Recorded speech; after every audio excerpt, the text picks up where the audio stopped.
Don't call a one-wheeled motorcycle a unicycle. Call it crazy! And how would you describe a supercharged lawnmower hauling a caboose? That's pretty weird, too. Not to mention dusty.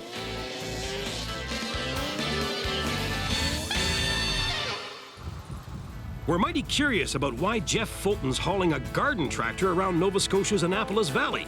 We've all seen plenty of them before, but not one called Money for Nothing. So what kind of a race involves spiffed-up lawnmowers? Well, it's called a tractor race, with a difference. It's something you really can't describe until you've been sitting in that seat, hear the engine screaming, feel the power, dirt's flying. It's just it's something that can't be described. What can be explained is that Jeff and his friends make their living off the land, and so they should. This valley is home to the richest farmland in the province. These guys were playing in the dirt before they could walk, and I wouldn't be surprised if their first few steps made a beeline for a tractor. And the louder, the better.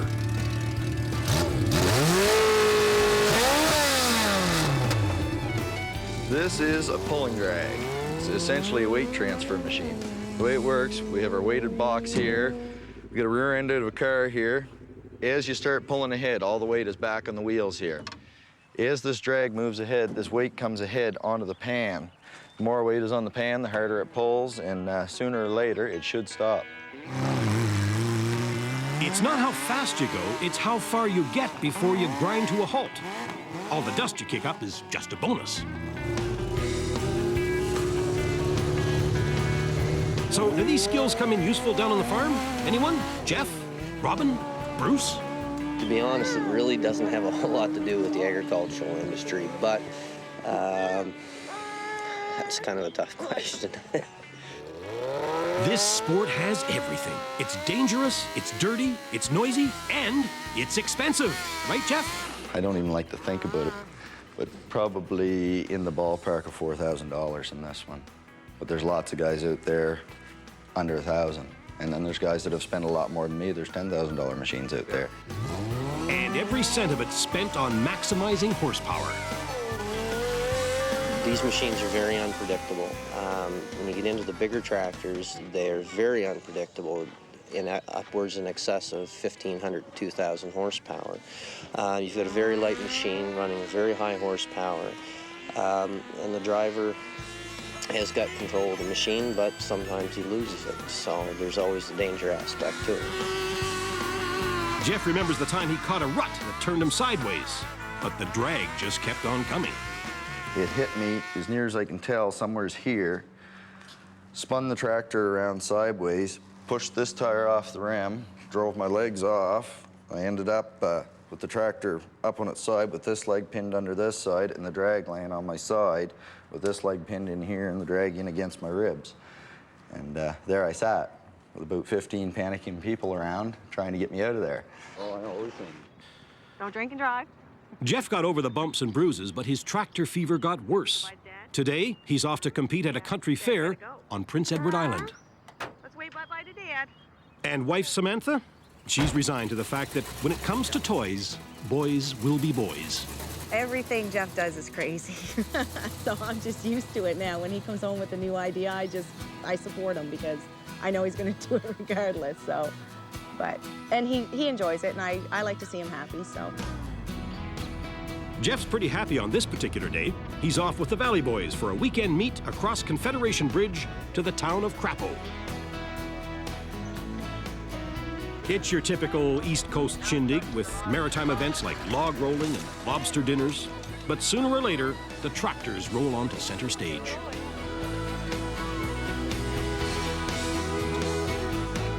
We're looking at 1,000-pound modified lawn tractor here right now. I'm feeling pretty good. I mean, always a little guesswork, but I mean, it looks good. This tractor performs fairly well in this class. The lighter class is my better shot, but this one here I have pulled off a lot of wins in. We'll see how it goes here in a few minutes. Still enough time for a little fine-tuning. I'd say move the big one to the back, move two little ones to the front. Right, that's gonna, what's the big one's way? last hook, you can watch everybody else go, say, okay, Thirders is doing this. We know what those tractors pull like. We've seen them pull before. We know whether we got to go way to the front, way to the back. Sometimes track goes away, you never know. Lawnmowers with attitude draw a good crowd, but what's the attraction? Jamie Thompson is co-chairman of this event, and he's got a theory. I just think it's the extremes that you're pushing these little machines to. It's the same as why do some people like watching golf. Really, you're banging a ball around a potato field or a hay field, and everybody has a different enjoyment for their pastimes. I think Mama should be happy. That's a good pull. 6-year-old children enjoy it right up. My grandmother's been here, and she's 84, 85 years old, and she enjoys it. So we have something that seems to suit all different ages, all different lifestyles, from farmers to fishermen to lawyers and judges. We seem to draw everybody, and everybody seems to enjoy themselves. So that's the goal, and we seem to accomplish it every year. People go home happy, and that's what we aim for. The driver's job is to gobble up as much real estate as he can before the drag weighs him down. For the average fan, the popularity of this kind of racing is quite simple. Horsepower and excitement and loud noises, I guess. Engine. Real loud engine. Tractor drags are definitely an acquired taste. The taste of red dirt. And these boys would wait in line all day to get a mouthful.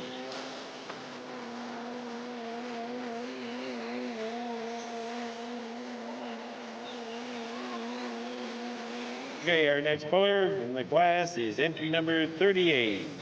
Owned by Atlantic Lane Drainage of Berwick, Nova Scotia. Jeff Fulton is doing the driving. It's called Money for Nothing, and now it's Chapper.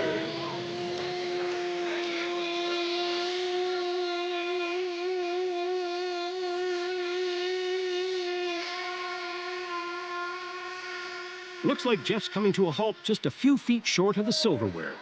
But when the dust has settled, he couldn't be happier than just being one of the dust-eating Valley Boys. Meanwhile, a couple of provinces over in Ontario, another farmer with time on his hands is trying to tame a machine that looks like a cross between a snowmobile and a one-wheeled motorcycle. And it looks like he's not quite ready for prime time.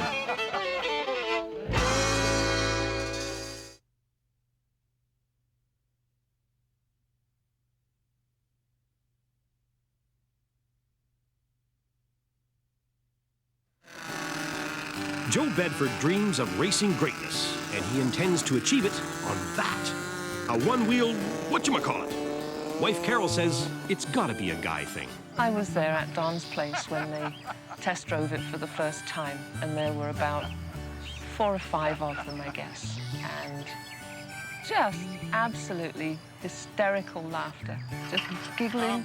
These great big burly biker guys giggling and laughing as this thing would careen up and down the road outside Don's house. Yeah, basically whoever welded that ski on there didn't do a very good job welding it on. I wasn't welded for a 200-pounder, welded for an ordinary guy. 200? Don't insult me now. I'm 240. I'm not one of those little fellas, you know. This has got to be a solid piece of machinery. As long as I think we should find an old gravel pit someplace where you got some puffy sand a little bit. Yeah, give it a try. With fewer big rocks, you know. I just, you know, I've had enough with the rocks. Thank you. Fewer abrasive particles. Yeah, that's right. Joe hasn't built this contraption just to see how much dust he can kick up. He wants to take it south to raise a little hell down at Daytona Beach. That's right. He's going to race this thing. Should we shorten the rig up a little bit, maybe? Yeah, maybe so.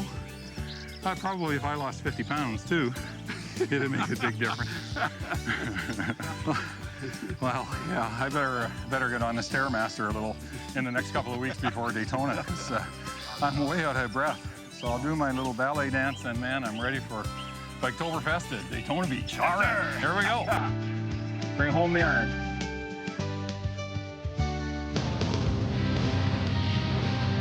Welcome to Daytona Beach. After the official hurricane season is over, there's one more storm to hit the Florida coast, Biketoberfest, a week-long biker bash that celebrates the many joys of motorcycling. A A newcomer could get lost amongst all this heavy metal hardware, and if not lost, at least distracted by the software. Luckily, Joe has a contingent of friends, other guys from all over the world who also like to ride one-wheeled whatchamacallits. Good, good, good. Ron Adams and his Unidog are here for glory. But like most of these guys, he hasn't had a lot of opportunity to practice. Tell us about your machine, Ron. This is a Yamaha 650 Special. It's converted. We call it the Unidog. Friends of mine started this a few years back than that, and they had a bike, and nobody would ride it. They were too scared. He said, you'd be perfect for it. And I told them, okay, well, come when you get it together, come get me. Well, we're going to go take it out in this field and see if it'll hold together and run for a while. We don't really get nowhere to test it, so this will be our test run out there. Out of the way, folks. It's called the Unidog, and it looks like it might have rabies.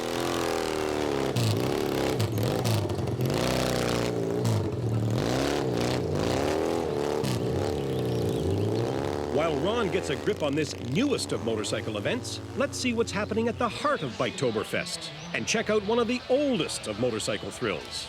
That's it straight ahead, the Wall of Death. The daredevil in the saddle is Sandra Donmoyer. I had a motorcycle when I was 17. I had a bike before I had a car. My dad, you know, he's had a bike for a long time, so he actually got me my bike. My mom, on the other hand, all she says is be careful, but she's proud. My dad, I see him all the time. He always comes up to see the show, and he loves it. He's like, oh, that's my little girl, so my dad loves it. My mom's the nervous wreck.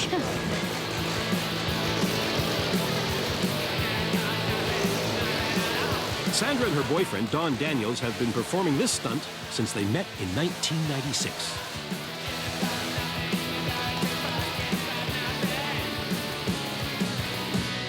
Sandra rides a 1957 Harley-Davidson Hummer. And I ride a 1930 Indian Scout, which is a 70-year-old machine. It has the foot clutch and the jockey shift on the right-hand side. We still use that each and every day. The reason we use the Indian is because Indians were a well-balanced machine. They were equally balanced right down the middle of the motorcycle, which means if you would cut the motorcycle in half, both sides would weigh the same exact thing. They have used Indian Scouts for the past 50 years in motor drones, so it's kind of more a tradition also. Joe Bedford hasn't shown up yet. Probably out there waiting in the lineup, trying to catch this sideshow. Can't say as I blame him. Sandra says the Wall of Death is an endangered sport. Endangered, but not extinct. In Canada, there's actually a few. Now, in the United States, there's only 3 of us actively touring. But if you go overseas, there's a lot more. So that's actually what means a lot. I feel like we're keeping something alive. I can't believe they don't get dizzy. You get really scared for a second because they go really high up. I'm surprised that one guy didn't fall off when he was facing the crowd, just like this. Meanwhile, back at the Unibike compound, our one-wheeled dragsters are warming up. But for what? How does this event work? Well, take one amputated motorcycle and let's let Rusty Hammond fill in the details. We race in dirt, we race 100 foot. And we race side by side, and we race for the fastest time. We put the skis on the front of them, and then we put skids on the back. And what you understand is when you come up, the skis cannot touch the ground for the full 100 foot. So if you pop the bike up and it comes back down, you're disqualified right at the line. You have to keep the front end off the ground for the entire 100 foot on dirt. It has to go across the finish line with the front end off the ground. A lot of crashes. A lot of people don't make it 100 foot. With no way to steer and not enough weight to lean, you got the recipe for action. It's great.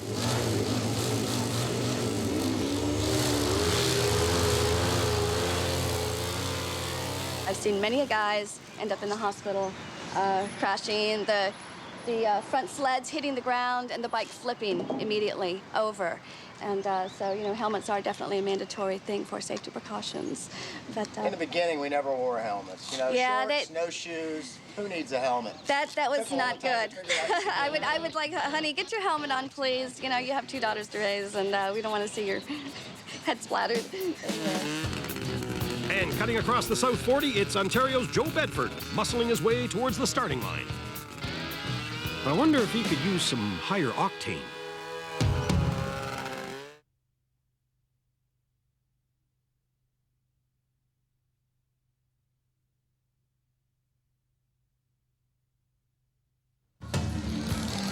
It's Biketoberfest in Daytona Beach, Florida. The sun is hot, the beer is cold, the dress code, optional. But it's imperative that all unidragsters start mustering at the start line. Race Marshal Jeff Hawkins is out looking for strays.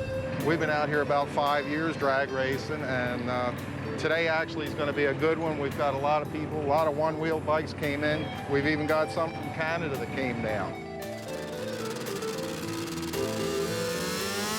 Big Joe Bedford is still fine-tuning.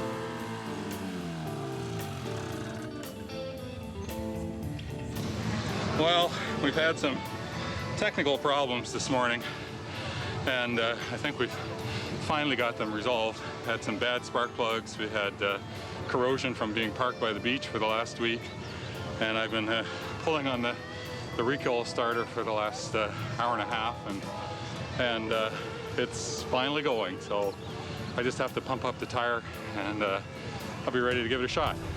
Suddenly, the unibike from Canada looks kind of puny next to the competition. I thought it was a tiller. He's a little big for the bike, too. But, you know, it's his first bike, so he's got to get through all the little lumps. I've been in it for almost 9 years now, so I've learned all the little lumps. But, hey, he's here. And so is Black Penny, ridden by Shane Cruttenden. He's even a longer way from home. Hastings, England, representing the country, and we're going to give it some welling. Yeah, I got this cable. It's not the right one, but I got it next door. It's really convenient that we've got a swap meet there. I can make that work. How many drag strips have used parts there? Yeah. Well, if I have to hold on to the cable with a pair of vice grips, that's what I'll do. It'll work. Well, cool. We need to see your race. It's a long drive to come down here. It is a long drive. I'm determined to get there. Well, if you get it soon, you can get in more practice runs. If not, we're not going to run the finals on the one wheels till a little bit later. So right. Okay. Get her running. I'll be ready. Glitches and unibikes go hand in hand. Carol can't quite believe it. Words fail me at the moment. I can't believe all the things that keep going wrong today. It's just incredible. He's worked so hard for this. And it's supposed to be fun. And I'm not sure. It is fun. This is fun. Okay, so long as he's having fun, I'm happy.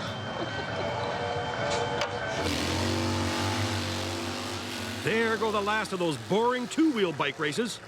Making way for one-wheeler Ron on Unidog, spitting and growling at the starting line.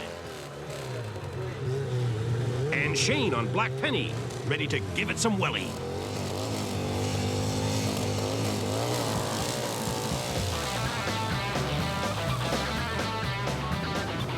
Oops, Black Penny came up tails. Shane, what happened out there? Not a good launch. It's just trying to get away on the mark, and there's so many ruts, and you're just digging in, and she does her own thing, really. Next heat, to the line. That would be veteran racer Jeremy Walter on Hired Gun in lane 1. And in lane 2, it's our big man on the little machine. It's David riding Goliath versus Goliath riding David. Gentlemen, gun your engine.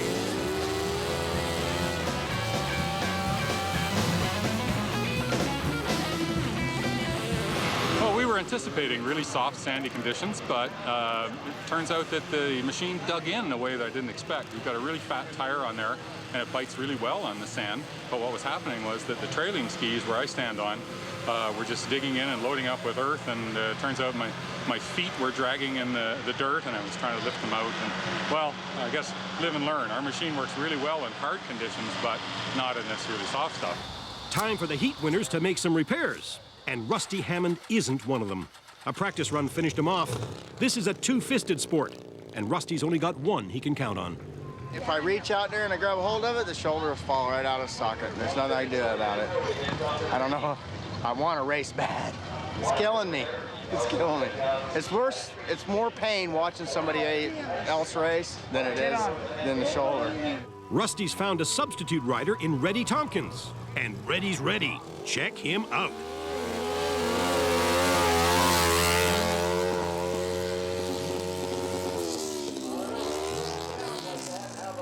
There's 3 of us left, and I won my class. That one in his class. The 3 class winners are running for the bonus, top eliminator. So I'll put my little 400 against the 650 and the 1,000. Snug that brain bucket on good, Ron. In 1 minute, we'll see who's got the meanest machine in Daytona Beach.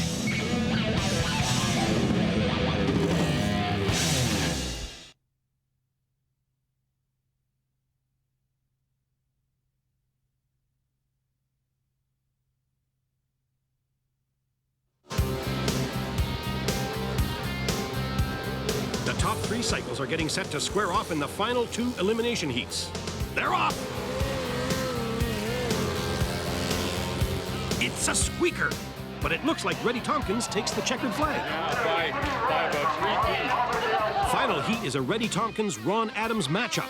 And here they come. I mean, there they go. Jeremy Walter, you had a good look down at the finish line. Who's the champ? The one over there. They used to call it Judge Dredd. It's a 1,000 Kawasaki. It's huge. It's 4-cylinder. These are 2-cylinders. But you see. Just to prove that unibike racing isn't only about first place, just about everyone who shows up gets a trophy. Hey, they're even looking for Joe Bedford. Place, and we're missing one guy, Joe Bedford. Wait a minute. These trophies are for 2-wheeled bikes. One final tune-up will fix that problem. There, now it's right. This is the way it should be. Only one. One wheel or no way. There you go. There we go. That's a unimotorcycle. Unidog.